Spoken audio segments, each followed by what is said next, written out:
Why are you guys here? Why are you here?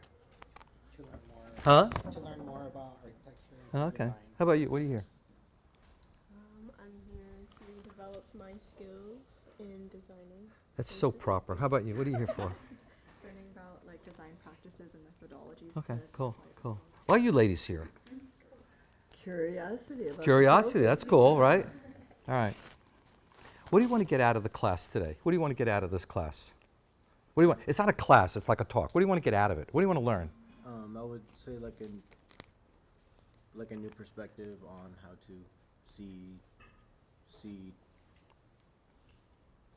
seeing like how to design from a new perspective. All Maybe. right, that's cool. What do you want to get out of this?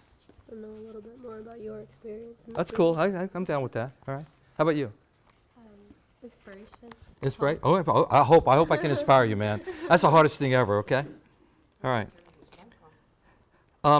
Who has taken any business classes?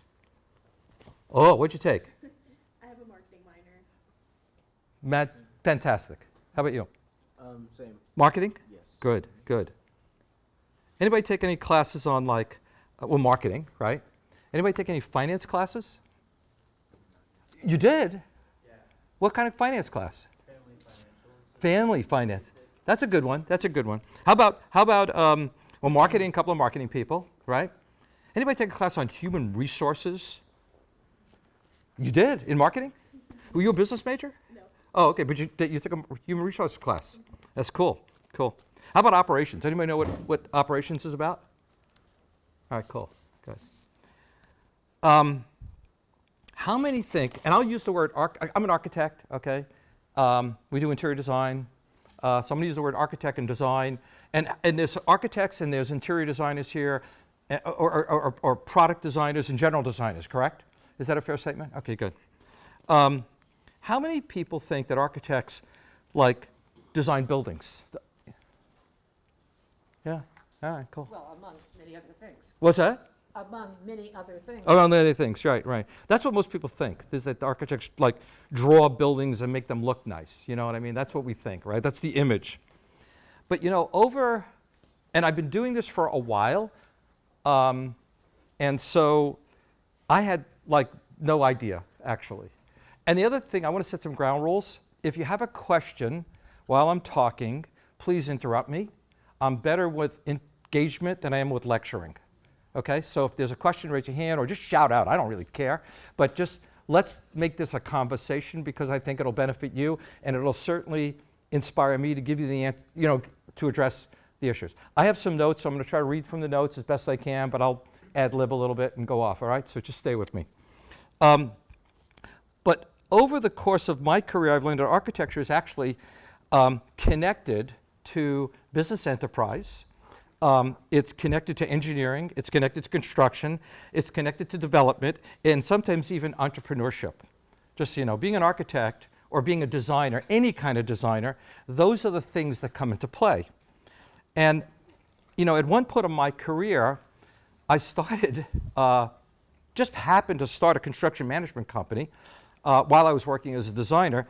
And while I was working as a designer, and I started, come on in. You're allowed to come in, it's all right. You have to sit in the front, though, if you come late. And yeah, you have to sit right here, right?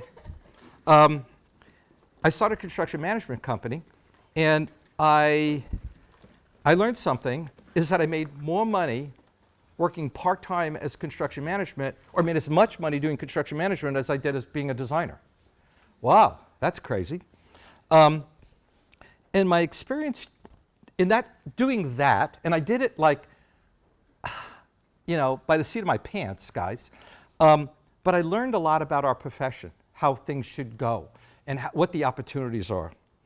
So today I want to talk about, you know, how buildings actually get built, how careers in the field often take paths you never expect, okay, design things. And let me just introduce who I am. I'm Nelson Algaze. I mean, you heard him say that. But, you know, I'm an architect. I'm a CEO. All that means is being a, quote, CEO means I founded a firm, Shlemmer Algaze, SAA, we're 25 years old. We're based in Southern California. We got offices all over the country. I'm licensed in about 30 states, so we do work all over the United States. We have about 150 people.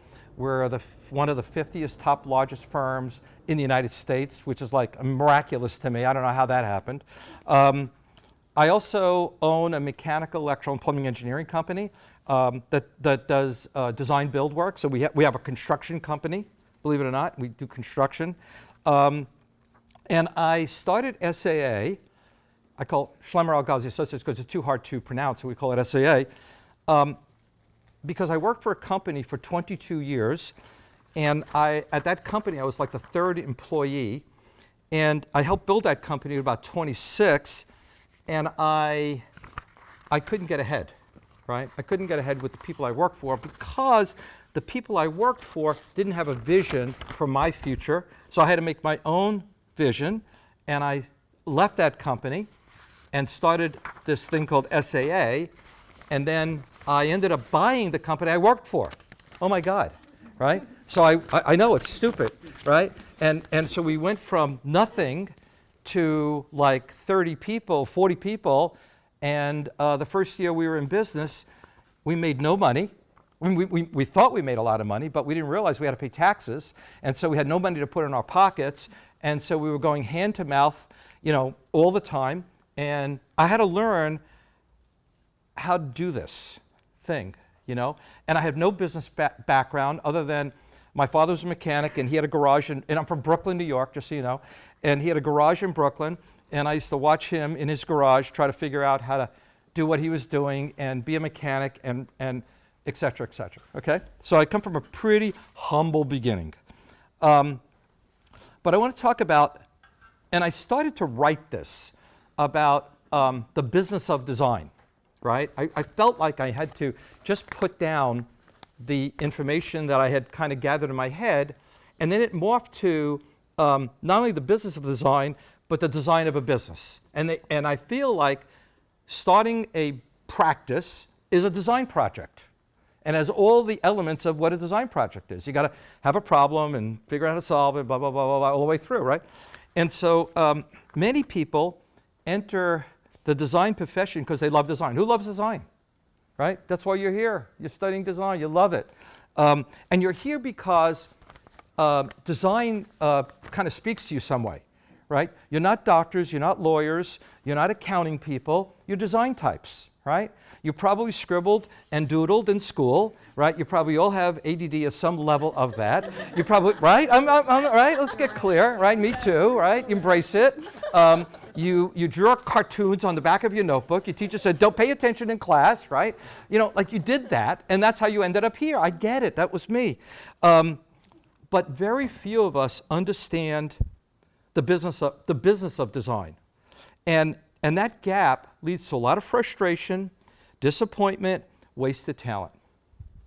I can't tell you how many designers I knew who were so much more talented than I am, failed miserably, and they started their own practices. And by all rights, they should be award-winning design folks, but they couldn't sustain it.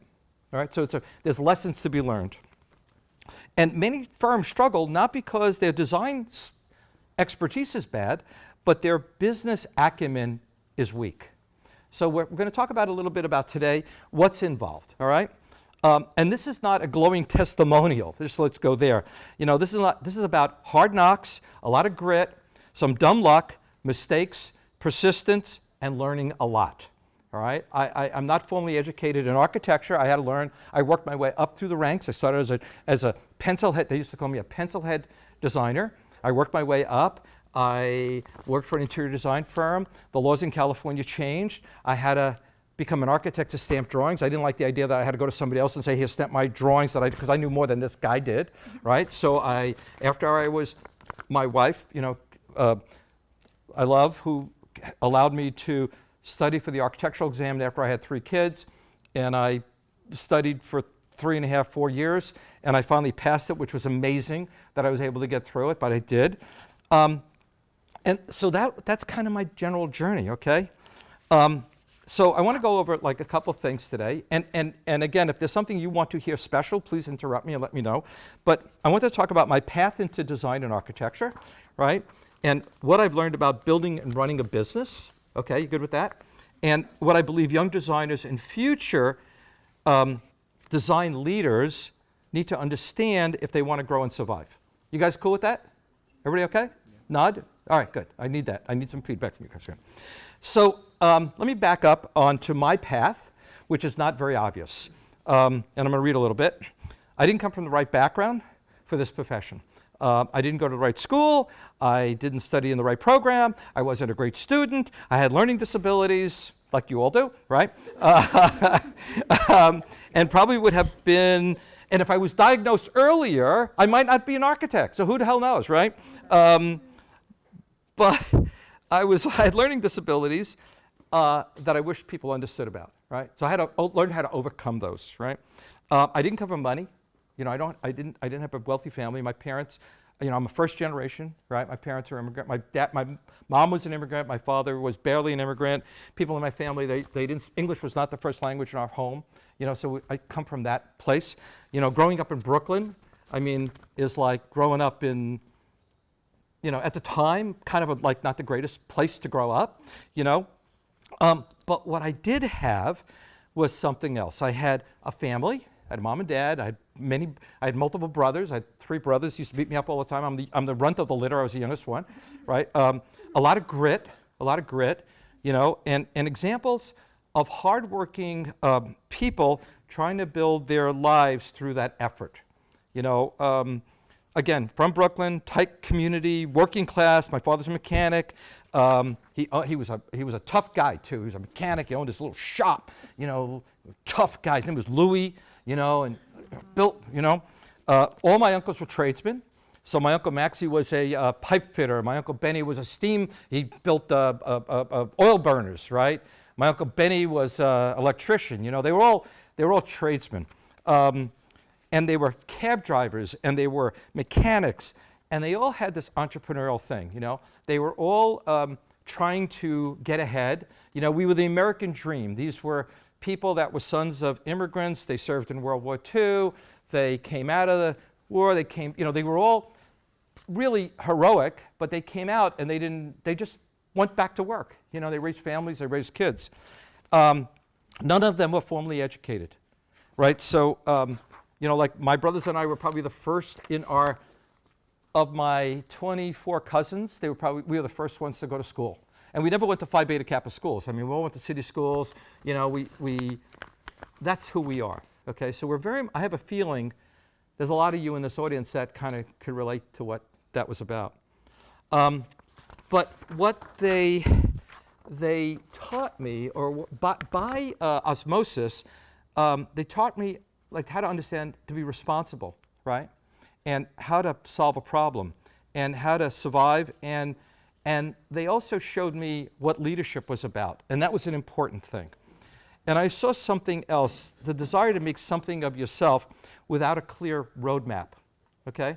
You know, I didn't have a bunch of mentors to say, hey, you should do this or do that. So I was like wandering a bunch. And so that's my situation, right? And not having a professional path to fit into, you know, I had to figure it out myself. Right? Any questions? Any issues? You guys okay with this format? Doing good. All right, cool, okay.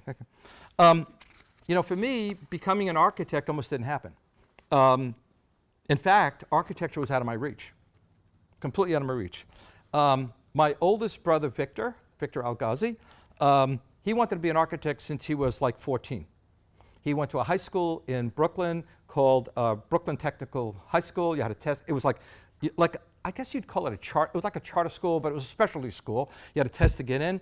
So my brother Vic, when he was coming up, since he's 14 years old, I'm going to be an architect. He had talent. He was artistic. He had great communication skills. He was funny. He was intuitive. He had great math personalities. Just the light of the party. My brother Vic was great. And he got into Brooklyn Tech, and then he got into Pratt Institute. Everybody hear of Pratt Institute? Famous architectural school in New York, like, you know, creme de la creme. They were there, and he did well except his senior year. And his senior year, he encountered a studio instructor, right? And at the time, in design school, they didn't coddle you.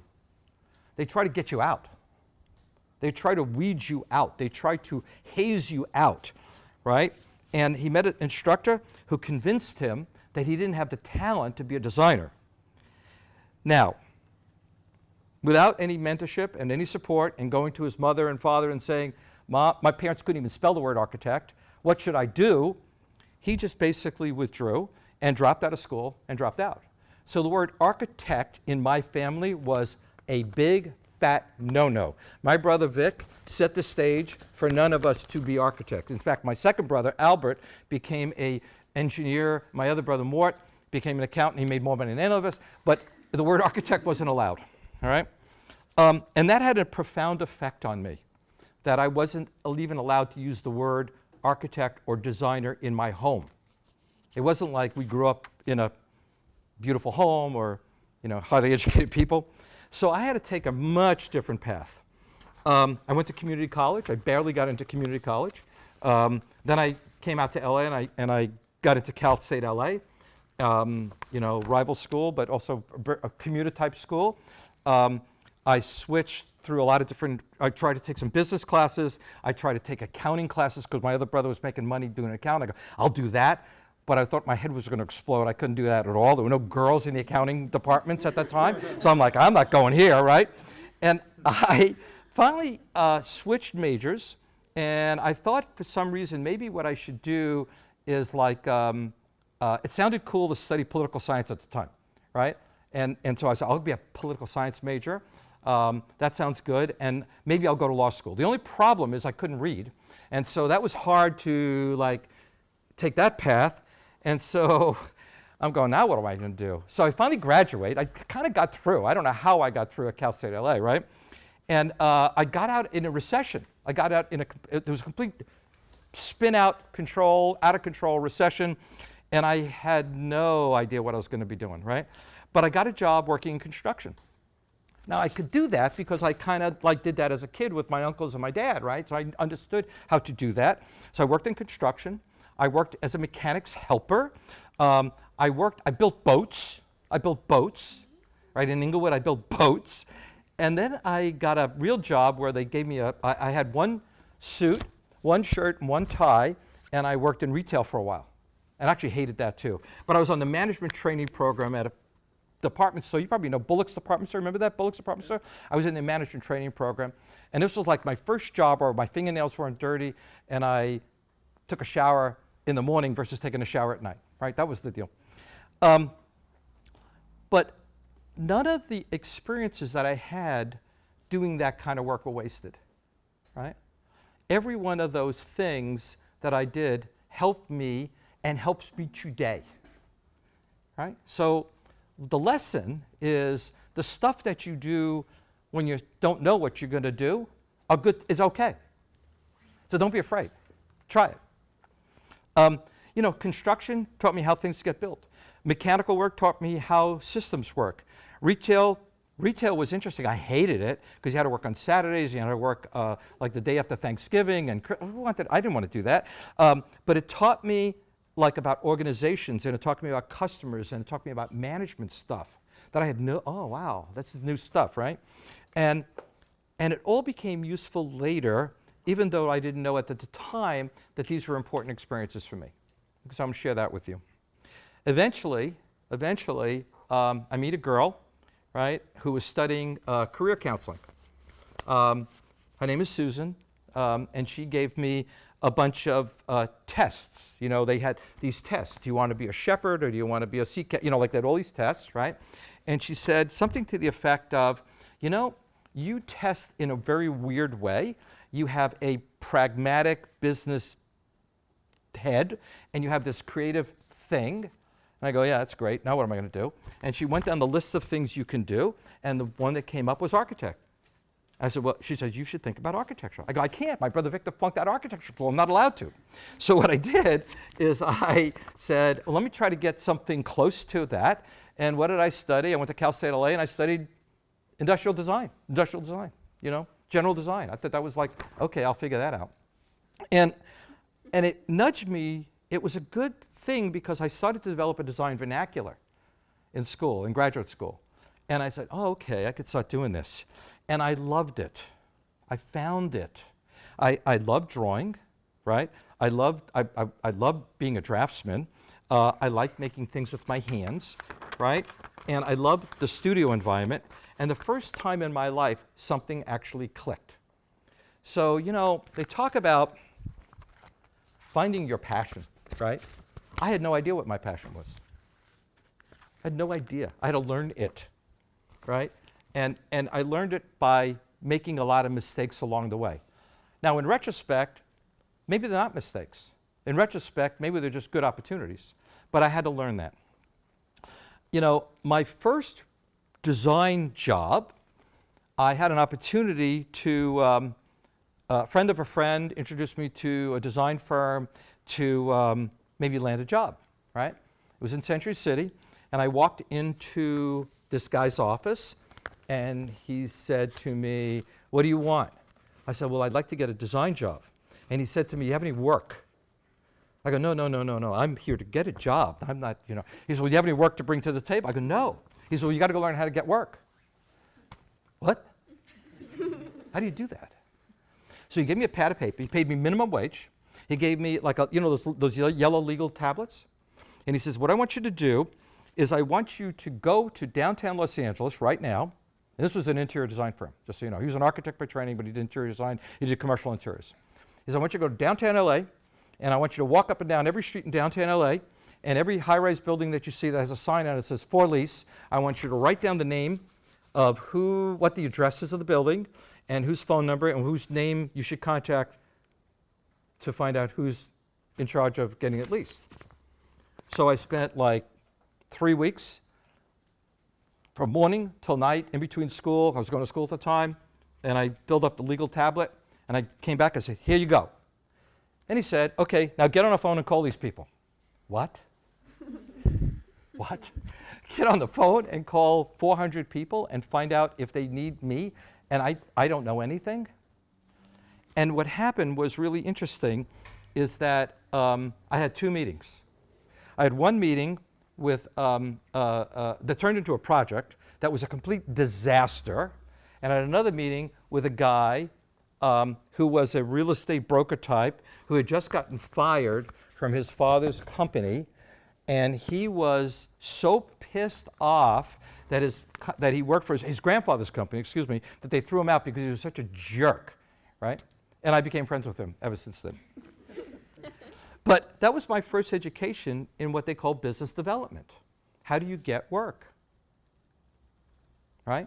We think that we're good. We think we're going to sit at our computer screens today and people are going to just hand us work, but that doesn't work like that. Right? Some way, somehow, you got to learn, you have to figure out how to get work. Okay? Make sense? Okay, cool. So it was not theory. It was not design, it was not aesthetics, but it was purely business, and that lesson really imprinted on me what I needed to do. And I think that design firms often don't behave as if the work alone will bring them success. It doesn't. Meaning, a lot of people say, well, if I'm just a good designer, people will come to me. It doesn't work that way. You got to get out there and do it.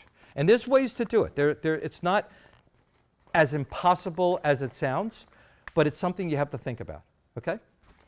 And I once read a little book about when I started this company, the SAA company.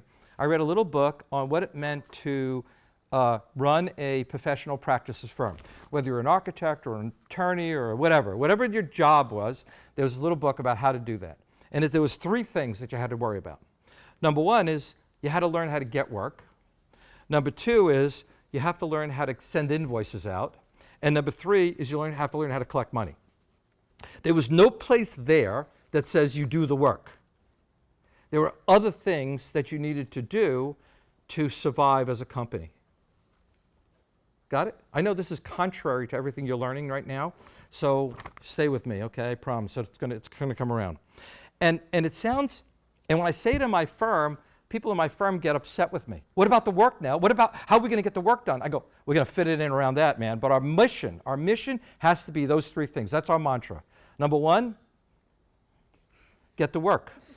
Number 2, make sure you get the invoices out. Number 3, collect the money. Collect the money. Got it? You have to think that way, okay? You have to think that way. And everything else has to fit in between that. And I worked at small firms, and I learned everything I learned on the job.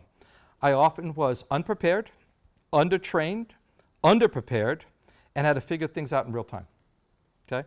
And I learned from everybody. I learned from contractors, I learned from consultants, I learned from clients, and most importantly, I learned from making mistakes, okay? Making mistakes. Have you guys ever read the book Mindset? Put that down, write that down, okay? It's a book called Mindset. It's written by a woman named Carol Sweig, and she talks about how people learn, okay? And you could probably watch her on YouTube, right? And but her thing is that she was working on a PhD thesis, and she was trying to figure out how kids learn, right? How kids learn. And she gave kids a bunch of math tests that got progressively harder, okay? And she noticed that there was 2 responses to these kids that were taking these tests that got harder. One response from a group of kids was, after the tests got harder, they said, I don't want to do this anymore. These are too hard, right? I've been there, right? And the other response was, give me that test again. I'm going to do that again. I'm going to do that again. And she coined that behavior of wanting to learn more as an open mindset, and the behavior that they didn't want to learn as closed mindset, okay? And if you have a closed mindset, you can teach yourself how to have an open mindset. Anybody here have every bad interpersonal relationship with somebody, boyfriend or girlfriend? Anybody? Huh? I mean, I'm sure all of us. All of you, right? How do you find the right person? Well, you date a lot of jerks, right? It's the same idea. It's the same idea. You learn by making mistakes. You learn like what's not working. And then you do the opposite. Duh. That's how I learned to be a designer. I made a lot of mistakes. That's okay. And I was in a place where I could cover up my mistakes, or I worked with people that allowed me to make mistakes. So it's really important. If you're going to get a place, you want to go to a place where you can experiment and learn. And again, I remember a contractor friend who became a friend when I first started, and he realized how inexperienced I was. He made a statement to me. He goes, you know, you're not stupid, you're just ignorant. And that stung me, man. I was like, what? Here I am from Brooklyn, man, you're calling me what? Man, I was going to punch him, man. But he was right. I was just ignorant. So I had to learn. Over time, as I was working in this job, I kind of, some way, somehow, moved myself into project management. I was a draftsman, I became a job captain, and I moved myself into project management. You know, and I was doing tenant improvements, and I was doing field coordination and client interaction. And I stayed at this one firm for 22 years. I was a 3rd employee, and I built a company. I had worked in that company until we had 24 people. And I saw something in the company that was interesting. We couldn't get any bigger. We couldn't grow anymore, even though there were opportunities out there, because the people I worked with didn't have a vision for me.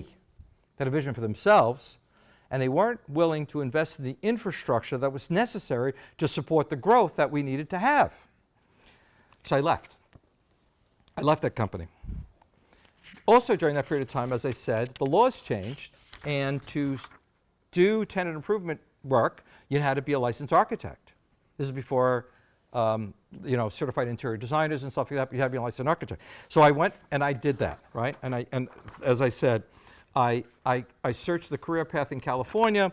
I discovered that I could sit for the exam without going to I didn't go to an accredited school to study architecture, but I could qualify the exam based on my experience, work experience, and my just general experience. Plus I had an undergraduate degree. And at that point, as I said, I had a wife, I had 3 kids, but I committed to it, and without the support of them, I could never have done that. So it was a life-changing thing, but it was important. And again, as I said, I studied 3 years, 3.5 years, took a 10-part exam, finally passed. It was all with pencil, and sit in a big room in Carson and take the exam. But that was a turning point, not because that licensure thing made me any smarter or gave me a title, but the process forced me some discipline, seriousness, and a deeper understanding of what I was doing. So credentialing yourself was a pretty good idea, for me at least, and I recommend it to you. And I came to understand that the real responsibility of what an architect and architecture was fundamentally protecting the health, safety, and welfare of the public. I never thought of that before. I was just working away, man, right? I was just drawing drawings. I didn't realize the responsibility that I actually had. And that was a big turning point in my career, is to realize the seriousness of the stuff I was doing. It wasn't about just doing lighting plans or putting electrical outlets in or furniture, whatever it was, right? It was really, I was starting to become a responsible person. And I think there's a misconception in our profession that a lot of people think that being a good designer and being a good business person are the same thing. I mean, does anybody here have a vision of starting their own design practice? I know, right? Me too. Me too. But guess what? I had none of the skills, and God bless you, you don't either. Okay? No, I don't. Don't, you know what I mean? You can't. Partially, going. Of course, but you can't have them all, right? So that's an important thing. Design skill is one discipline, and business skills is another discipline. And the problem is, designers think they can do everything. Oh, we could do everything, right? We could do it all. No, you can't. There's another skill or discipline that you got to develop, which is called leadership. Okay, so you have a practice, you got to lead the practice. And then there's another skill called management. And those are different, man. And if you would have asked me, 25 years ago, what's the difference? I had no idea. Some people are gifted to develop all four of those skills, but most are not, unfortunately. Most have to learn them deliberately, okay? And in design school, just so you know, I'm a big believer in design school. We had a meal together. I met with your guys, and we were talking about what you learn in design skill. You learn how to think, critique, draw, present, right? You learn those things. Those are very valuable skills, no matter what you do. Okay, I had a little story that I went to an AIA conference and we were bemoaning the fact that 5,000 people per year graduate from design schools and only 1,000 go into the profession. Where do those other 4,000 people go? Where do they go? What do you think? They go to a new career. They go into consulting. You ever hear of a company called Accenture? Accenture is a giant worldwide consulting firm. They love to scoop up young designers because designers, what do they know how to do? Dissect the problem, come up with a couple of strategy solutions, graphically present them, right? And can execute. That's an amazing skill that transfers not only in the built environment, but to problem solving in general. In fact, today I was at breakfast with a guy and he was telling me, he said, I perceive you as an architect, obviously, because you're licensed as an architect, but I actually perceive you as a consultant. Oh, wow. That we consult on business. My firm, happens to do that. We're in the design business in commercial real estate. That's what we do.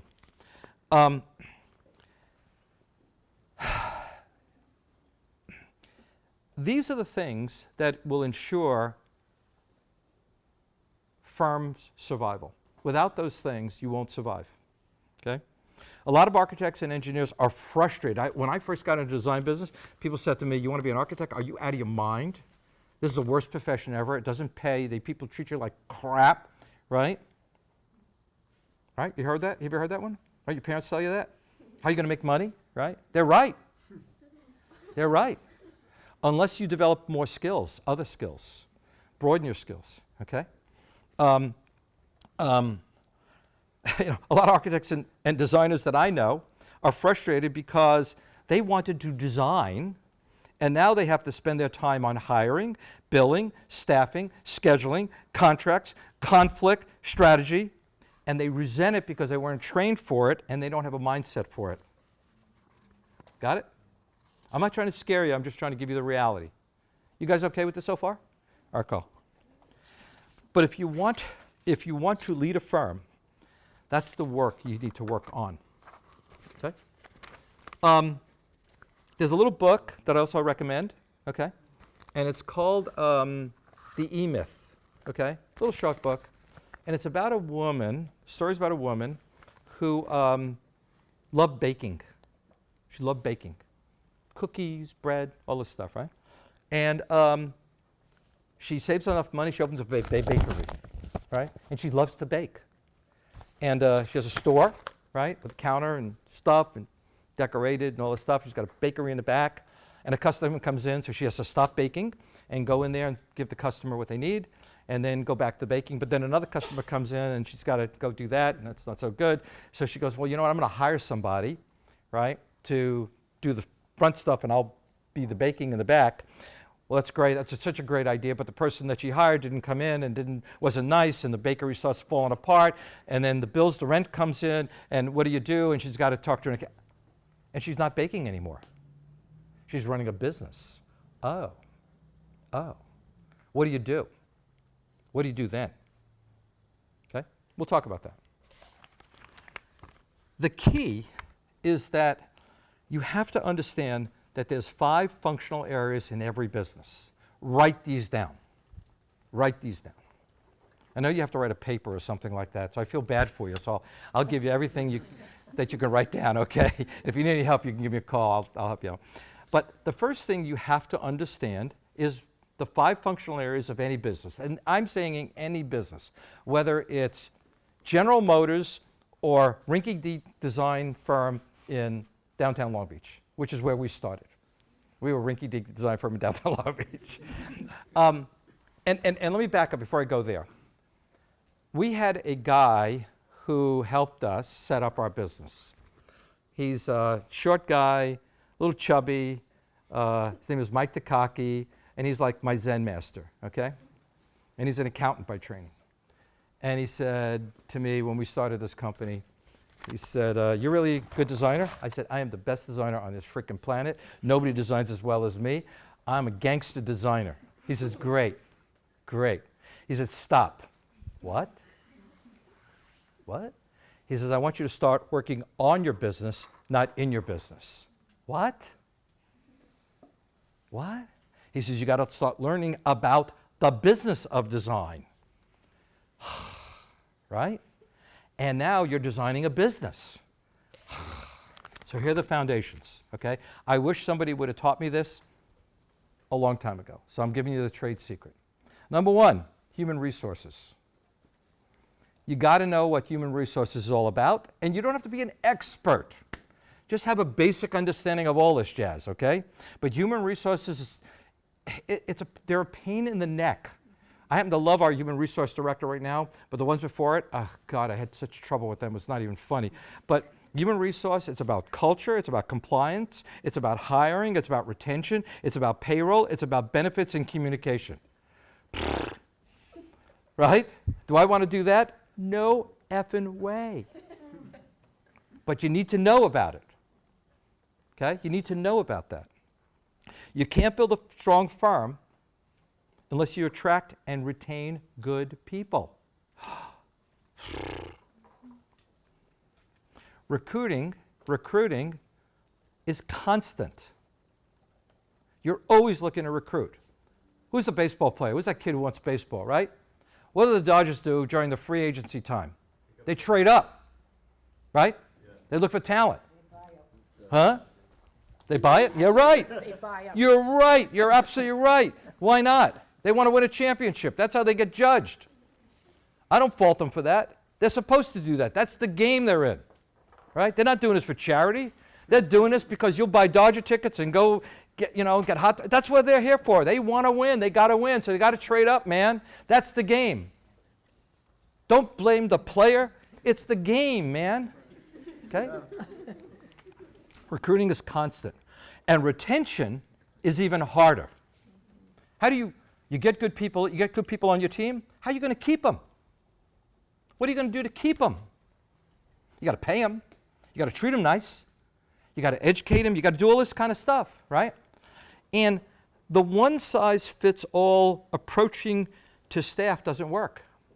Okay? When I started, and you guys are a little bit of advantage because I think the world has become enlightened, actually. And I think a lot had to do with the kind of people, what's going on. And you guys are a wonderful demographic coming through the pipeline. You know what I mean? I'm a baby boomer, I guess. You know what I mean? So we were the ones that screwed up the whole world, right? And there's a couple in between, you know, me and you guys. But the world has gotten much more, how do I say, aware of who you are and your needs and what your aspirations are. So you want to go someplace where they treat you nicely, but it's the firm's responsibility is to try to retain you because they're going to put time and energy in training you, and they want to see return on investment. They want you to be successful. Why would you hire somebody you don't want to be successful? You want them to be successful. So retention is really important. And the other thing about it is people are at different stages in life and need different things. So firms have to learn how to adopt to that. And if you're going to be a leader of your firm, you better know who your folks are, who your demographics are, and then be able to meet your needs. We hire people from Cal State Long Beach. We happen to like the people from Cal State Long Beach, and we have folks that come from Cal State Long Beach. The next functional area, finance. What's finance? Anybody have an idea? Come on. That's all like the budgeting of the practice. Part of it, yeah. Budgets, right? But for me, finance is keeping score. It's a scoreboard. What's going on? What's the revenue look like? What's the profit look like?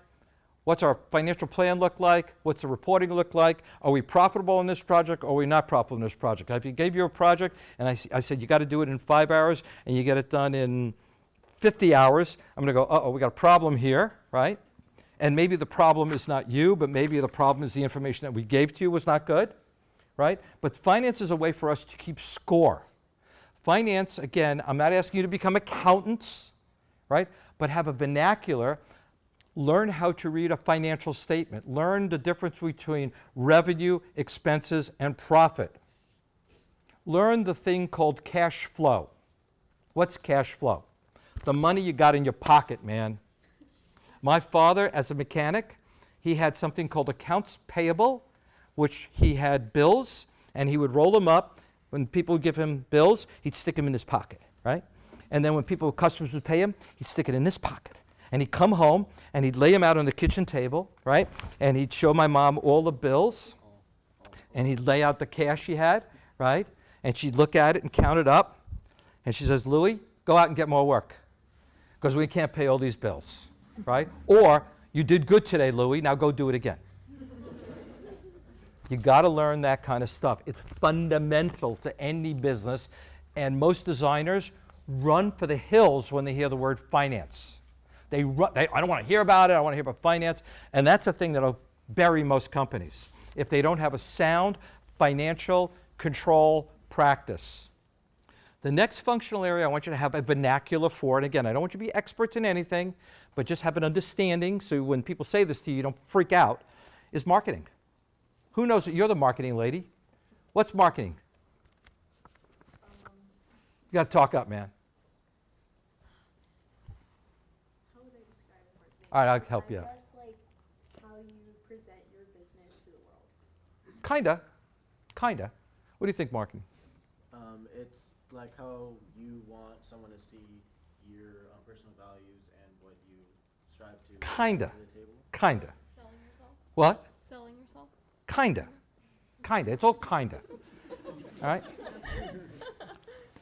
You know the difference between, do you guys know the difference between strategy and tactics? Do you know what that means, strategy and tactics? What do you think, strategy and tactics? Oh, okay. Any idea? All right. No, I do, but I don't. I know. None of us do, right? What's that? To battle like all of your weakness. You're all kind of circling it. Your SWOT your SWOT analysis. Oh, that's, you took a business class. Oh, SWOT analysis. All right, yeah. If strategy is a theme, then tactics are tools. Bam, getting closer, okay? Getting closer. Okay. They gave me this whiteboard, right, to write on, okay? Marketing is strategic, different than sales. Sales are tactical, okay? Marketing is based on data, research. Who are we? Who are we? Who does our customers think we are? Oh, what can we do well, and what do we have no business doing? We developed a marketing strategy, which we never had. Our marketing strategy, when we first started, we'll do work for food. Most designers start that way. Oh, you want me to design something? Sure, I'll do that. Not capable, not qualified. We fumbled through it. We screwed things up.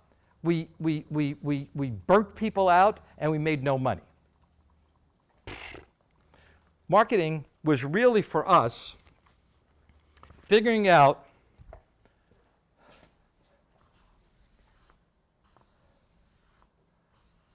what we should go after, where the bullseyes were, right? Before this, we had this. Our marketing strategy was every place. This allowed us to focus. The way we did that is we looked at all the opportunities that were out there in the world. Design firms, we design public education, multifamily, residential, office buildings, base building architecture, whatever the hell it was. We had a list of all the opportunities there were, right? We had a big list. And then we figured out which ones can we do? What did we have the capability of doing? And then we figured out where could we make money and where couldn't we make money, right? So we started a residential practice. And guess what? We had a residential practice for 2 years, and guess how much we made? Nada. Zero. We lost money. That was stupid, right? Because it wasn't part of our marketing strategy. Once we focused in and doubled down on what we did well, that became our marketing strategy. And now we have 3 practices. We have a legacy practice, which is office tenant improvements, which we do for landlords and we do for occupiers. And we have an account practice for people that call us on a regular basis for office TIs. We have a healthcare practice. And we have a real estate measurement analytics group. Those are our practices.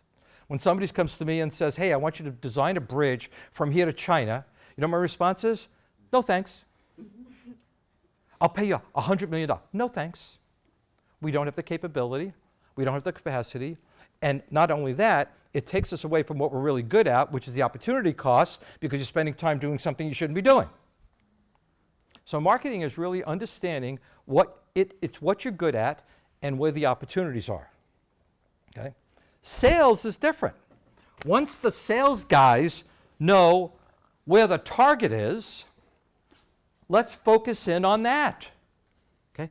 It's a hard lesson because when people come to you and say, hey, I want you to do X, Y, and Z, our response is sometimes no. And what we'll do, though, is refer to somebody else. And what happens is we retain the relationship of the person that may have called us, right? We become a resource for future opportunity. There's a difference between marketing and difference between sales, and it's really important that you guys understand that because people confuse the two, okay? And people don't explain it very well. So marketing includes branding, messaging, positioning, proposals, photography, project curation, understand where the firm should go. Sales is about turning relationships and opportunities into actual work. Bam. Got it? Many firms confuse the two. A good marketing strategy tells you where to focus. A good sales plan helps you win. Both need accountability. The one thing about marketing and salespeople is they love to spend money on stupid shit. Right? On dopey stuff. We need hats. We need T-shirts. No, we don't need any of that stuff. Right? We don't need. And I've got plenty of them left in my because people like it. Right?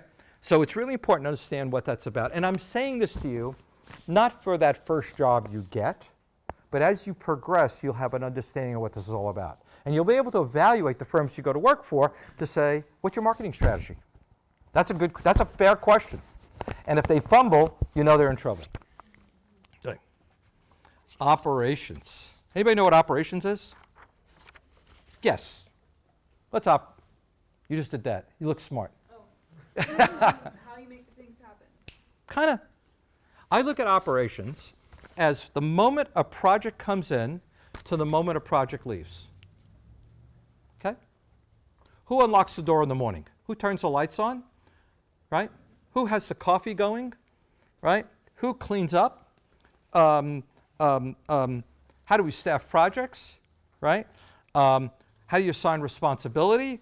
How do you maintain quality control? How do you support technology as part of operations? Process, workflow, need for consistency, delivery. Operations is where discipline lives. Let me give you a little cute one for you.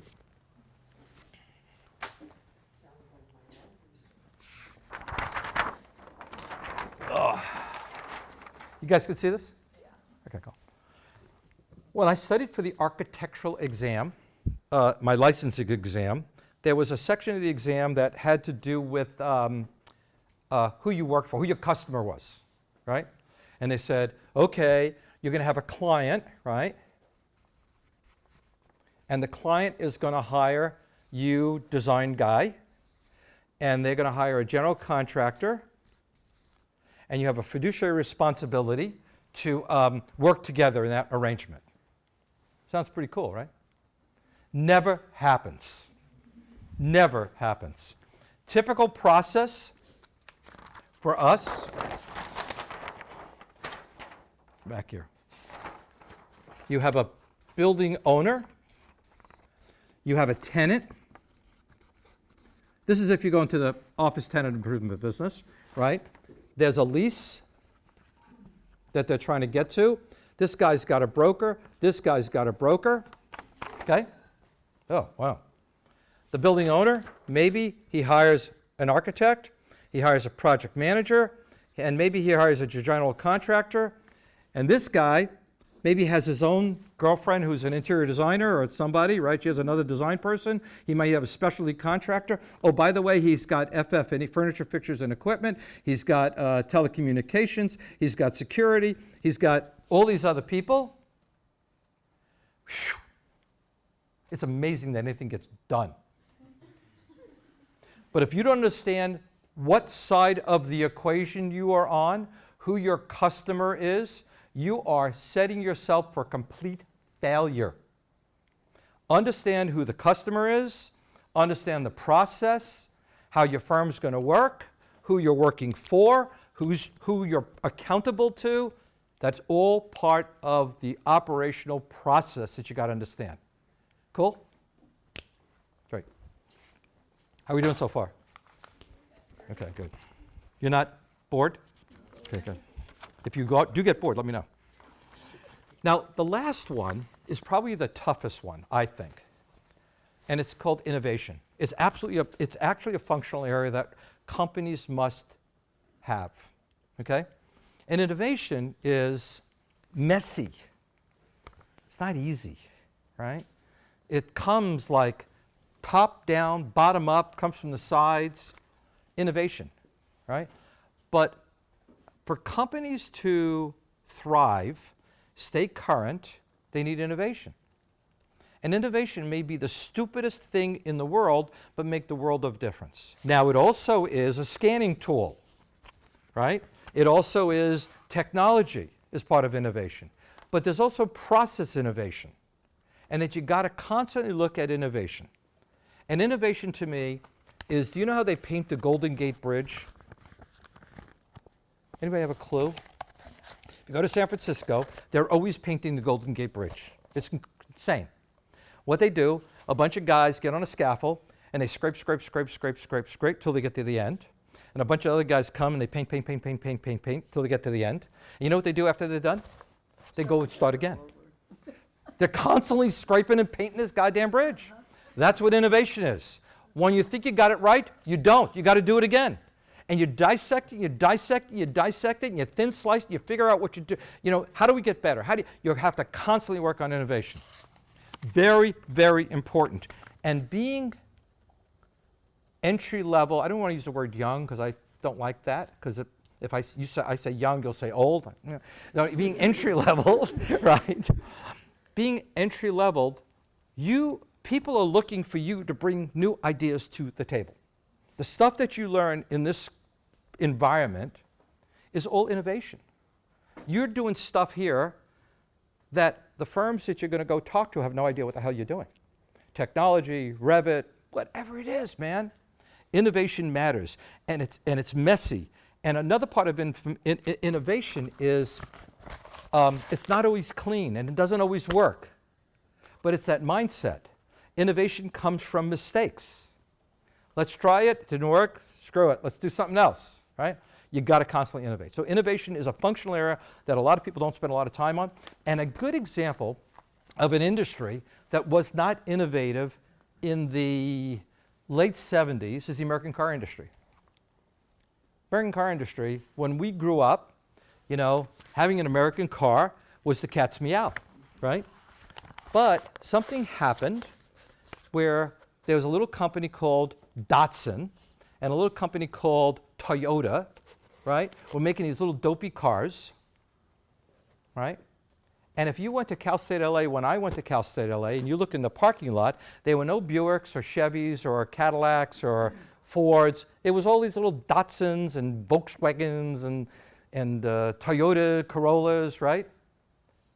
And those people, us, looked for cars that were inexpensive, they were innovative, they were cheap to operate, they made sense. And as we grew up, we started buying bigger ones of the same version. Datsun becomes Nissan, Toyota becomes, you know, like it grew. Innovation is critical in American business, in any business, but the design business is really an important place to think about innovation. You good? Okay. Where I'm going is the design process is not about just drawing pictures or drawings or construction drawings. Clients do not experience design in a linear manner. You know, what we're taught in school, in any place, in the profession, that it's very linear, right? That we start out with programming and schematic design, design development, construction drawings, construction observation, and it's very straightforward. Our clients, man, they're all over the place. They're like crazy. And our job is to kind of set the stage to help them, okay, and guide them through that process. Design begins with understanding clients' vision. And I'll show you what I'm talking about in a minute. What are they trying to achieve? People come to me a lot and say, I want blah, blah, blah. I want a new building, I want a new this, I want that. And my first question is, why do you want this? Where's the benefit? Oh, I'm reloading. Okay, so you have to figure that out. And then once you kind of work through the vision thing, then you work through the strategy.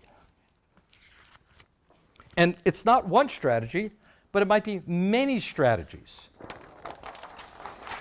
And so the way I see it, it looks kind of something like this. Vision, right? What's the concept? What's the concept? What are you looking to do? Next becomes strategy. And it might be strategy 1, 2, 3, 4, 5. Okay? There are multiple strategies. We don't know which one. And a lot of it's driven by time, money, outcome. We don't know. Once you, though, have alignment on this and maybe one of these strategies, then you execute.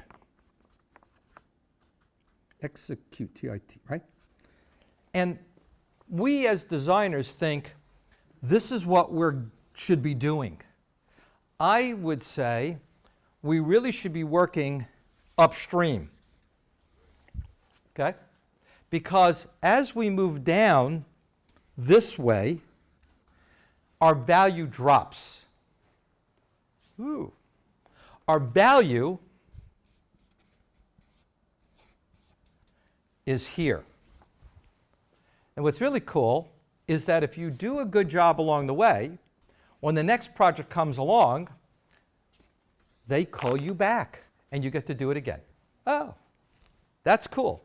I have a situation where I have a client who calls me up one day and says, will you come to me to Santa Barbara? Okay. I've known the guy for a long time. I'm going to drive to Santa Barbara and buy you lunch. Cool. He takes me up to Santa Barbara and he shows me this shopping mall in Santa Barbara that had a Nordstrom's in it and a Broadway, right? And the shopping center was basically, Nordstrom's was going out of business. They shut it down. And he goes, I'm going to buy this. What do you think I should do with it? I said, well, man, the Nordstrom's, it's like, I said, let's think about this, right? Santa Barbara has a shortage of quality creative office space. Wouldn't that be cool to cut some windows in the building and put some, maybe some office space there? And maybe we do the same thing over here. And this is like a Paseo, and there's a bunch of little buildings. Maybe we can convert those to housing. He goes, that's a good idea. Let's explore it. Right? That's how it happens. They want your ideas.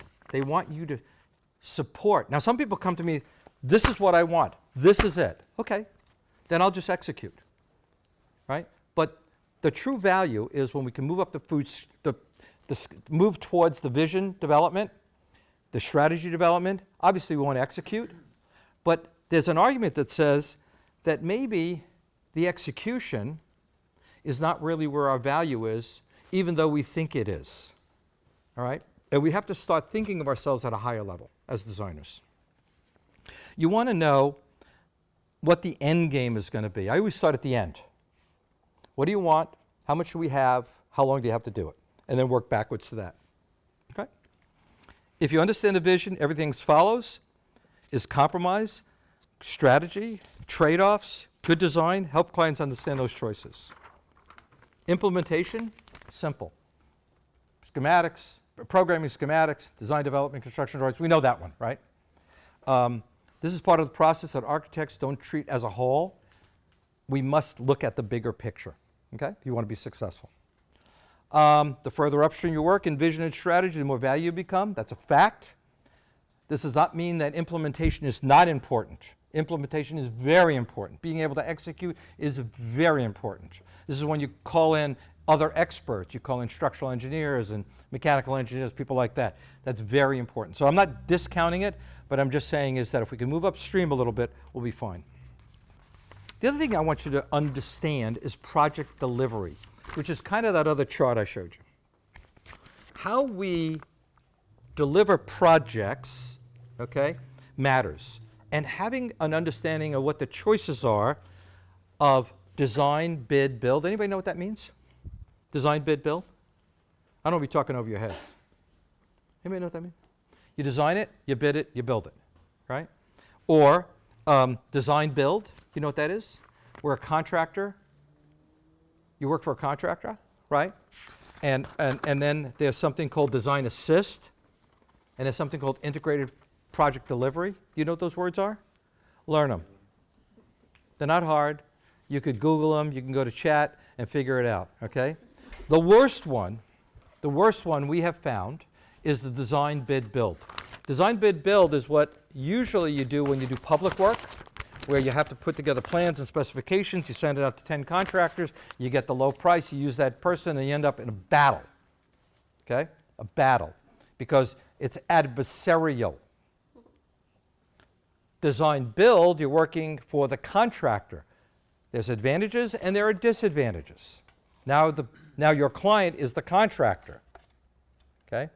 Design assist, kind of similar. I like integrated project delivery. Integrated project delivery is you bring everybody to the table early in the game. Everybody understands what the outcome needs to be, and everybody is part of the team. Okay? That's project delivery. I think that's an important conversation for you guys to understand. You'll probably learn about it in your practice class, I have a feeling. How are we doing on time? Good? Good? Okay. Good, cool. The other thing that I want to talk about, a few more pages, guys, I promise, is the concept of leadership. Okay? When I got in this role that I'm in, right, my biggest fear was, will I be good enough for people to actually follow? You know what I mean? Like, will you actually, if I say, let's go, will you say, okay, let's go, right? Let's work together, right? That was really hard. I had to learn it myself. And I read a lot. I read a lot of books, and I went on YouTube, and I had to learn about what leadership was, okay? And the more I learned about it, the more I learned it was all the same story, okay? That in order to lead, I had to know who I was. I had to know what my values were about. I had to know my strengths. I had to know my weaknesses, right? And leadership, no one talks about it enough, but I think leadership in the design world, whether you're a product designer, whether you're a general designer, whether you're an interior designer, whether you're an architect, doesn't matter. Leadership really, really matters. And no one teaches you leadership. You often, now there are programs now, MBA programs, where leadership is emphasized. Leadership is emphasized.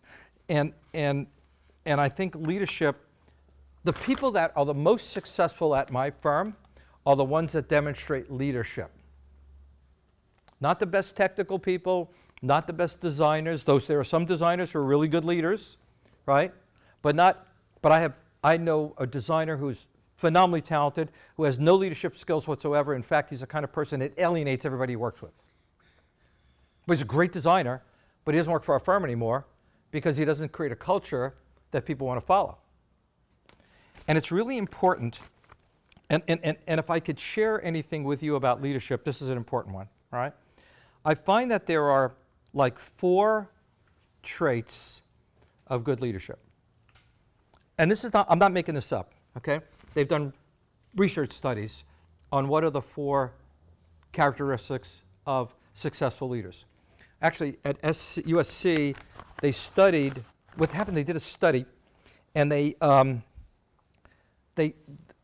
was a rash of companies that brought in CEOs from outside the company. And most of the CEOs failed, right? But there were a few that were successful. And they were trying to figure out what are the traits that the successful leaders demonstrated. And they narrowed it down to 4. Okay? The first one was competency. You got to be competent. Okay? You got to know your stuff.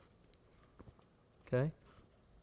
My dad was a great leader because he was a good mechanic, so people thought he was competent as a mechanic, right? So when there was a problem with a car, they said, hey, there's a problem with this car. He'd come over and say, okay, here's the problem, you've got to fix it. He was very competent. Competency, you're going to learn competency in here. You're going to learn competency when you get out of here. You're going to continue educating yourself, right? Continuing education, competency. Be competent at anything you do. Be good at it. The second component of leadership is being honest. Honesty. Hey, things are shitty. I recognize things are not good. This is what's going on. Hey, you didn't do a good job. I'm sorry, but you didn't do a good job. All right? Maybe it's not your fault. Maybe you didn't know. That's okay. But let's be honest with each other. And you're going to say to me, I didn't have all the information. Oh, man, I'm sorry. Right? That happens. So you got to be honest. The other thing about leadership, which is a weird one, is you have to be forward thinking. You got to be able to look around the corner. Now, you can't predict the future. Anybody who says, well, I know what's going to happen tomorrow, so full of crap, it's not even funny. You can't predict the future. But you can think ahead. You can be forward thinking, right? And you do that by gathering information. And one of the things that you find is that you can, there are patterns that happen. There are patterns, behavioral patterns. And when you see those behavioral patterns start showing up, you could say, hey, this is probably going to happen next. Right? Bless you. It's true. Again, one more time. You're good. Okay. You know, when there is a war in Iraq, gas prices are going up. Didn't take a genius to figure that one out, right? Right? So being forward thinking comes from recognizing patterns. And you got to be aware enough to recognize patterns. And the last part of leadership is the weirdest one, and it's hard for me. It's being inspirational. And you know, like people want to, you know, like you look at movies and coaches on, you know, football coaches. Come on, team, let's win it for the Gipper, right? Not everybody responds to that. Every one of you is an individual in a different stage in your life, and what is inspiring to you and what's inspiring to you is going to be way different. So you have to be inspirational, you have to know who you're dealing with and what their values are and where's our commonality and how can we share. So those are the 4 traits that I want you to kind of like in your head mull around. Competency, honesty, forward thinking, recognizing patterns, and finding inspirational. And it's all based on values.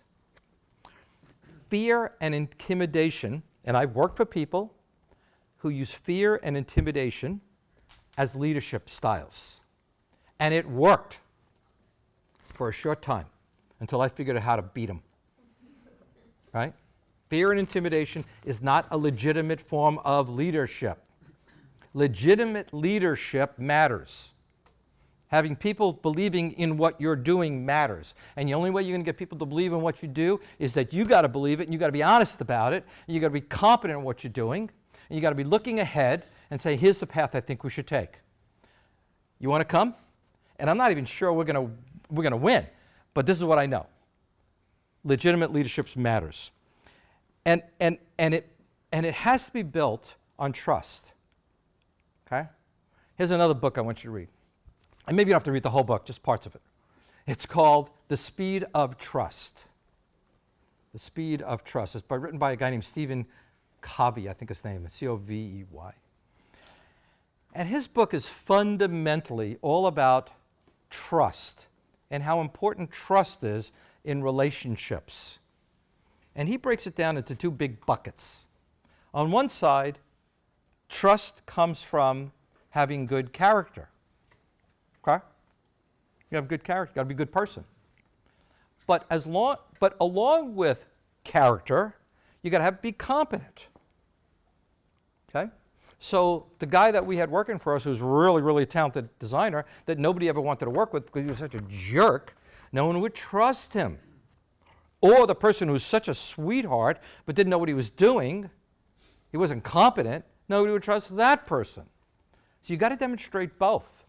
And the sooner you could demonstrate competency and character, the sooner you'll develop trust with people. Okay?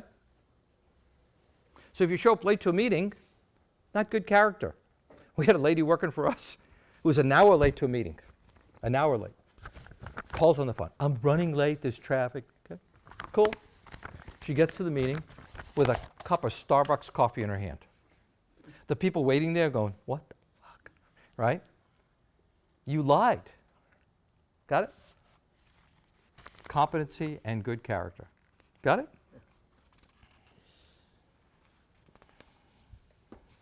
Advice to young, inexperienced, and future design leaders. I'm talking to you guys, okay? Talking to you. Be competent. I'm stressing competency. You must know how to do something well enough that people can rely on you. Be competent. Learn everything they teach you around here, and then some. Okay? Continuing to learn. Be competent. 2, get credentialed. Whatever credentials that are out there, certified interior designer, lead professional, lead, get all those credentials. Get them early. A license, certification, or recognized expertise matters. It gives you legitimacy and discipline, and more importantly, artificial intelligence ain't going to take it away from you. Got it? Practice, practice consistently. Repetition builds good judgment. Practice. We were talking about, we were just, before the class, we were talking about drawing, how important drawing is, right? Now, we don't practice, like they don't teach drawing in school as much, right? They expect you to draw. So just draw like crazy. Just draw, doodle, draw, practice drawing. Practice, practice, practice. Also, learn to be fast without rushing. Learn to be quick. But don't rush, because you rush, you make mistakes. So perfection is not the goal, progress is. Okay? Learn to be fast. Learn how to work quickly, but not rush and be out of control. Understand the process and power through it. Learn from everybody. Everybody. Anybody who's willing to teach you, even the people that are not willing to teach you, learn from them. Okay? Not everybody who's going to teach you stuff you're going to like. They're not even going to be nice people. I learned more from people who are jerks than I did from the people who were coddling me. Okay? And a lot of my mentors didn't even know they were my mentors. I just watched them and imitated them. And sometimes it worked and sometimes it didn't.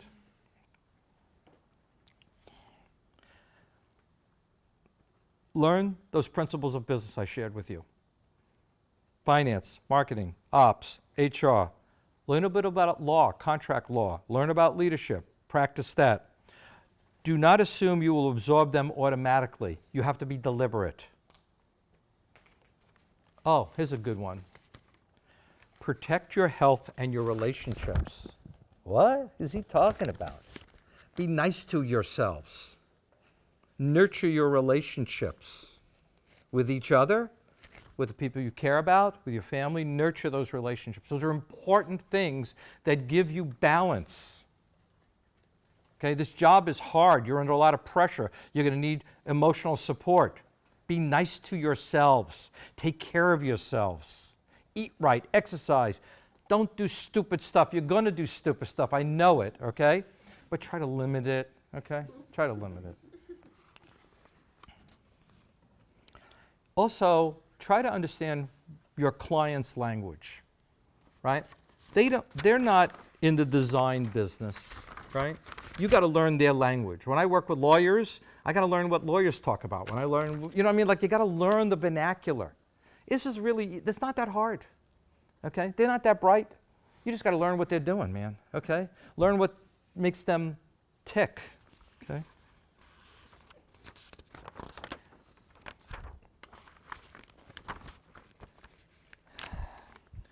It's hard to create value. That's why character is really important, okay? That's what you're going to bring to the table. Designing a business is a design problem. That's how I took it, right? At all the steps of design, I looked at the business we are running now, as a big design problem. So I put down my pencil or my computer mouse, and now I'm designing a company. It's the same thing.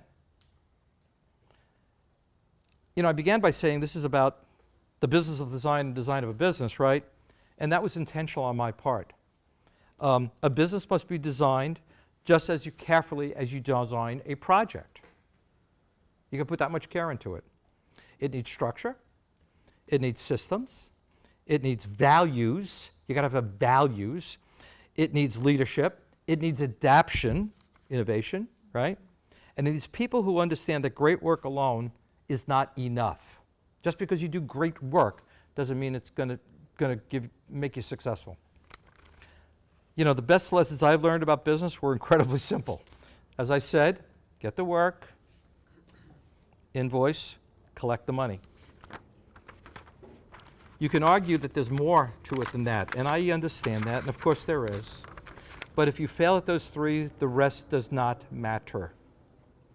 For me, this career was not a straight line. It was shaped by my own insecurities, setbacks, good luck. I was lucky, hard work, family influence, a lot of learning the hard way. At the end, I came to believe design is valuable. I love design. I think design is a very important thing in our society. What you're embarking on is really, really important and special. But design without business understanding is very fragile. It won't go anywhere.